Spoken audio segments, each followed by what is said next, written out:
आपण पाहताय प्राध्यापक डॉक्टर मच्छिंद्र सत्य यांचे लोकसंवाद न्यूज, सत्य जे तुमच्या समोर. भाजपचे प्रदेशाध्यक्ष चंद्रशेखर बावनकुळे यांनी काँग्रेसला खडे बोल सुनावले आहेत. देशात ओबीसीची जातनिहाय जनगणना होणारच, त्यामुळे काँग्रेसनं आता नौटंकी बंद करावी असा घणाघाती त्यांनी केलाय. यापूर्वीच आम्ही स्पष्ट केलं आहे, प्रधानमंत्री मोदयांनी स्पष्ट केलं आहे, आमच्या अमित भाईंनी स्पष्ट केलं आहे, मुख्यमंत्र्यांनी स्पष्ट केलं आहे की या देशामध्ये ओबीसीची जातनिहाय जनगणना होणार आहे. नौटंकी करू नका, नौटंकी करू नका. आणि त्यामुळं फार ओबीसीचे कैवारी बनू नका. कोणी विचारत नाही तुम्हा लोकांना. झालं आता भरपूर.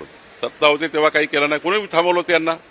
स्वातंत्र्यापासून इंदिरा गांधींनी, स्वर्गीय राजीव गांधींनी आणि सर्वांनीच 65 वर्ष अमर्याद सत्ता भोगली. संविधानामध्ये बदल करावा लागतो. तुम्ही बाकी स्वार्थाकरता संविधान बदलले, पण ओबीसीची जनगणना करता संविधानामध्ये बदल केला नाही. आता त्या ठिकाणी माननीय पंतप्रधान नरेंद्र मोदीजींनी ओबीसीची जातीय जनगणना करण्याचा निर्णय घेतला आणि त्यामुळे ते सेकंड फेज आहे. फेज वाईज असतं हे. आणि त्यामुळे जास्त नौटंकी करू नये. 65 वर्षाचा हिशोब द्या. का नाही केलं 65 वर्ष? कोणी थांबवलं होतं? तुम्ही तर तुमची अमर्याद सत्ता होती. का संविधानामध्ये संशोधन केलं नाही? का जातीय जनगणना केली नाही?